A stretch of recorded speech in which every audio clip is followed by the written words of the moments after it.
and welcome to California Bountiful. I'm your host, Aubrey Aquino. On this show, we feature the people, places, food, and farms that make the Golden State so delicious. Right now, I'm in Tomales Bay on the Northern California coast. This is one of the locations where the Hog Island Oyster Company grows, harvests, shucks, and shares great oysters.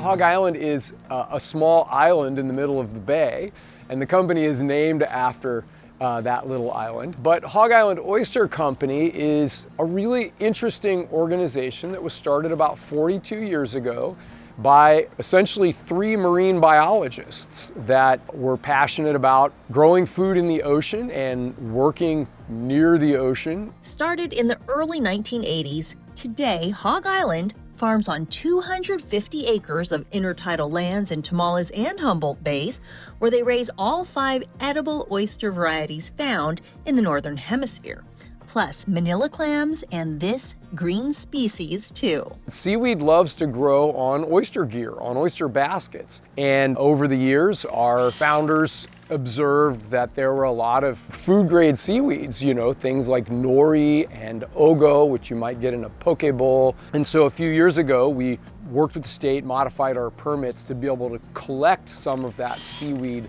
off of our shellfish equipment. This is ulva or sea lettuce, which is a very common seaweed. Here in Tomales Bay, the oysters thrive in its clean water. And for the people who enjoy them, it creates a sense of connection. Oysters tend to really taste like the place where they're grown because they're living in that place, they're feeding off the plankton in that place. And so when you eat oysters, you're looking for oysters that are really fresh, that are grown in clean, healthy water, and that really reflect the flavor of that place. I think people love the sense that they're eating something that really directly connects them to the ocean where they came from.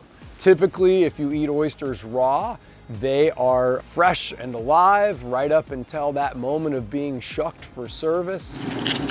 And they carry with them a real sense of place, a real sense of the sea. So I think a lot of people really like that. They also happen to be super nutritious. They are as nutrient dense as a lot of the more famous seafoods like salmon. They've got a lot of zinc, a lot of omega-3s.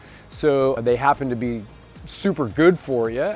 But keep in mind, when it comes to raising these mollusks for all to enjoy, it's a process. As with all good animal production, we don't start with the oysters as mid-sized oysters, we start with them as baby oysters, right? And so we have a hatchery operation and a nursery operation up in Humboldt Bay. That's the place where we're able to get the moms and pops together and produce baby oysters for the business. We call them seed oysters because they look like little grains of quinoa or oatmeal. And we'll raise those baby oysters up until they're about the size of a grain of oatmeal. And then they'll graduate from our hatchery into our nursery space, which is also in Humboldt. And at that point, they'll start feeding on wild ocean plankton in the bay, and they'll grow to the size of maybe a quarter or a 50-cent piece. And then they'll be transferred to the farm where they'll go in baskets and finish growing up to that final size.